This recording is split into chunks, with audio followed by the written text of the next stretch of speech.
Allez les gars, bonsoir à tous ou bonjour à tous, j'espère que vous allez bien. C'est l'heure de la vidéo hebdomadaire de WIS Affiliate, retranscrite en temps réel en langage des signes par mon assistante. On espère que vous allez bien. On vous fait cette vidéo depuis le bureau de Willy himself, parce qu'en fait on est rassemblés par chez lui ce week-end pour le WISCamp numéro 2. Voilà, donc on vous dira ce que ça a raconté la semaine d'après, mais en tout cas ça va être 2 jours d'échange qui vont plutôt être cool. On espère que vous vous amusez avec la prog, que vous êtes toujours content des nouveaux formats de contenu pédagogique qu'on vous met. Et puis bah écoutez, pour faire simple, je vous propose qu'on saute directement sur la programmation de la semaine dernière, enfin de cette semaine, pardon.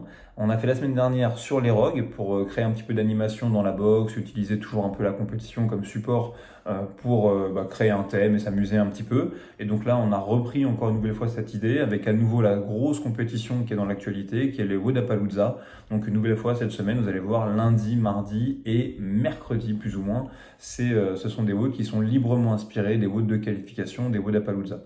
Je la fais courte, ok. Sur le lundi, donc vous verrez, c'est un AMRAP de 15 minutes avec une combinaison de front squat, de burpee over the bar et de toast to bar, assez dégoûtante. Une charge légère, on essaie de compléter 3 tours, qui sait peut-être plus. On fait attention à l'interférence au niveau des changements de position de la colonne vertébrale pendant le front squat parce que les abdos vont être très sollicités avec le toast to bar. Bref, on s'amuse et puis on vous a mis un petit circuit de renfort après, histoire une nouvelle fois d'achever cette fois-ci les obliques, mais aussi de travailler les biceps curls et puis le renforcement lombaire. De quoi s'amuser. Cool. Mardi, c'est un peu la journée de Gauthier qui, je le rappelle, c'est officiel, fait partie du staff de CrossFit Weightlifting et il faut quand même en être fier. Et donc, ce que vous avez, c'est un complexe d'haltérophilie. Et donc pour compléter les complexes d'haltérophilie, du coup c'est un snatch et 2 hang snatch. Donc évidemment ce sera une journée qui sera plus sous le signe de l'haltérophilie. Donc on a gardé les choses simples, un échauffement relativement court où on échauffe un peu les sauts, un peu de junkyard dog, un peu de pratique d'haltéro. Et pour ceux qui seraient un peu plus frustrés de cette pratique d'haltéro, surtout au snatch, on évacue tout ça en after party avec du rameur et des wall walk pour vraiment se mettre la sauce et que tout le monde en ait pour son compte et passer une bonne heure. Donc, on a fait un AMRAP de 15 minutes, on fait un Evidel mardi, mercredi, du coup, d'une manière assez logique, on enchaîne avec du travail par intervalle. Donc, 3 minutes de travail pour 1 minute de récupération et particulièrement un travail qui est centré que sur du travail monostructurel. Donc, vous allez jouer avec de l'éco-bike, du ski erg et également des double under. De quoi vraiment aller cramer un petit peu le cardio de vos athlètes. Et on vous a mis cette fois-ci en after party un travail sur le pullover. Donc une nouvelle fois, très simple dans la manière dont c'est amené, 3 niveaux en fonction des compétences de chacun. Et on joue avec l'exercice pour s'habituer à pivoter et un petit peu changer notre manière de nous repérer dans l'espace. Ce qui nous amène du coup, si t'es chaud pour en parler, au chipper du jeudi. Ouais, sur le jeudi du coup un chipper, donc plusieurs mouvements, on passe qu'une seule fois par mouvement. Quelques wall ball, quelques double dumbbell box step up, quelques strict pull up et quelques double dumbbell squat clean. Donc l'idée dans ce WOD là, c'est de créer une interférence autour de l'extension et de l'ouverture de hanche et aussi du grip entre les dumbbells, les pull-ups et les cleans. Là, dans ce WOD là, il faut quand même être malin dans l'enseignement, passer un petit peu de temps sur chaque mouvement. Vous verrez le plan de cours, on a groupé un petit peu les enseignements pour que ça se fasse mieux. C'est un WOD qui va durer un petit peu moins de 20 minutes. Donc du coup, aujourd'hui, pas d'after party, un bon stretch. Et ensuite, on prend les scores parce qu'il y a quand même pas mal de choses à enseigner pour que le cours se passe bien. Ensuite, on enchaîne avec la journée du vendredi. Et la journée du vendredi, c'est vraiment une journée qui est focalisée sur les inversions. Donc j'insiste vraiment dans ce WOD-là. L'idée, c'est que la première partie du WOD qui concerne le développement du skill du free handstand push-up, vous preniez véritablement le temps d'enseigner, de travailler ce mouvement. Donc, il y a un échauffement général qui est plutôt ludique. Puis ensuite, sur le plan de cours, il y a vraiment marqué 15 minutes de travail autour du skill du développement du free standing handstand push-up. Vous avez d'abord une première partie du travail pour développer la pike push-up et puis vérifier que les athlètes ont un niveau de compétence à ce niveau-là. Puis ensuite, une seconde partie du travail où on travaille vraiment la position de tripode, la chandelle, en appui ou pas contre un mur si on peut utiliser l'assistance d'un partenaire. Et puis peut-être tenter ses premières freestanding handstand push-up en strict. Et puis ensuite, à partir de là, c'est là qu'il faut être smart, pas capable de choisir les options de chacun en fonction de leur niveau de compétence, puisque tout ce travail spécifique de développement de skill va nous servir en fait d'échauffement pour le WOD, qui est cette fois-ci un format en death by, un mélange de strict handstand push-up, de V-up alterné et de burpee jusqu'à une cible.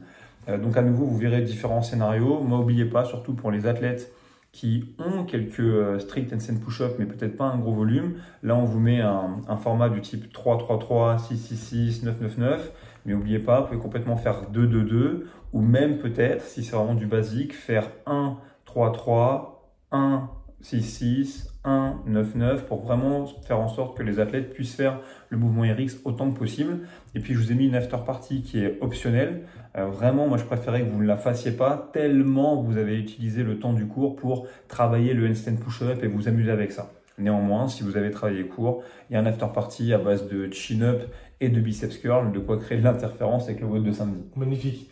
Le WOD de samedi, du coup, on se retrouve sur un WOD de CrossFit.com librement adapté parce que le volume est quand même relativement conséquent dans ce WOD. Donc sur ce WOD-là, on se retrouvera avec du coup 800 mètres de course. Ensuite, des muscle-up à partager. Vous avez vu, il y aura deux versions dans le plan de cours. Une version pour des équipes un peu plus avancées qui, eux, chercheraient à se préparer pour d'éventuels événements. Et ensuite, des deadlifts qui auront plusieurs formats, soit à partager, soit on vous a mis dans le plan de cours avec des athlètes en hold. En tout cas, il y a moyen de s'amuser avec ce plan de cours-là. C'est vraiment le jour fun, c'est le samedi. Dans votre plan de cours, du coup, vous avez quand même un enseignement un peu plus important sur tout ce qui va être le muscle-up, les rappels des bonnes règles et des bonnes pratiques aussi au deadlift, surtout en touch and go sur des charges qui sont modérément lourdes. Quand même, c'est quand même un peu plus de 130 kg pour les garçons. Donc, on a quand même 2-3 points importants au niveau de la midline qui vont être vraiment importants là-dessus. Et dans le scaling, ça va se jouer majoritairement sur la complexité du mouvement, sur la charge du deadlift et aussi évidemment sur la distance de course à effectuer. Ouais, vous verrez, vous pourrez vous amuser sur. C'est pas vraiment, il n'y a pas un gros enseignement ce jour-là, parce que le WOD est quand même long. On a mis un cap time à 28 minutes, mais il y a quand même l'occasion de pratiquer, notamment de pratiquer l'option qui sera utilisée pendant le WOD du jour. Il y a un petit module de 4-5 minutes qui est employé pour ça. Les options doivent rester simples et maîtrisées. On vous recommande aussi de bien préparer votre matos en avance. Et puis, comme l'a dit Gauthier, ouais, il y a une version donc en team 2-2 pour la plupart de vos athlètes. Mais si vous avez des mecs et des filles qui sont un petit peu chauds, voilà, en team de 4. Avec effectivement de la sacro à 2 cette fois-ci, et puis du petit travail complémentaire pendant qu'on récupère. Ça nous amène donc, on va les passer en revue avec Gauthier, au bloc complémentaire. On vous le rappelle, on est toujours dans une phase de préparation dite off-season dans le travail qui est fait chez WIS Training de manière générale. Donc c'est la raison pour laquelle dans ces blocs complémentaires, on travaille un peu les différentes modalités de travail de manière séparée. Plus on va se rapprocher de la saison de compétition, plus on va avancer. Ouais, du coup, pour les blocs complémentaires, off-season, première étape, la gymnastique stricte, un peu de travail de wall facing strict HSPU, de strict HSPU, et enfin du keeping HSPU, et un petit renforcement derrière tout ça. Ensuite, toujours ce travail d'intervalle de cardio. Cette semaine, ce sera au rameur avec 10 séries à effectuer de 500 mètres avec une récupération partielle de 1 minute entre les blocs. Et enfin, en troisième bloc, un peu de travail de front squat avec un petit peu de renforcement derrière tout ça. Voilà, comme d'habitude, c'est un peu la nouveauté de cette rentrée. On vous a placé dans les blocs complémentaires les jours sur lesquels on vous recommande d'inciter vos athlètes à effectuer tel ou tel type de travail. C'est pour apporter un peu de cohérence à la programmation. Et puis voilà, une nouvelle fois, on est toujours ravis de vos retours. Utilisez le groupe WhatsApp autant que possible. On sera toujours là pour vous répondre. Et puis ce week-end, si vous voyez qu'on ne vous répond pas, c'est qu'on est en train de prendre plein tarif. La légende raconte qu'entre 3 ou 4 WOD, une partie de cartes et un peu de paintball, on va aussi se taper un record en haltérophilie, inshallah.com, et un trail à la fraîche. Exactement. Bon, écoutez, on espère vraiment en tout cas que vous kiffez avec la prog autant que nous, on kiffe la préparer pour vous. On vous dit vraiment à tout bientôt. Ouais, carrément, on est les gars. Ciao. Ciao.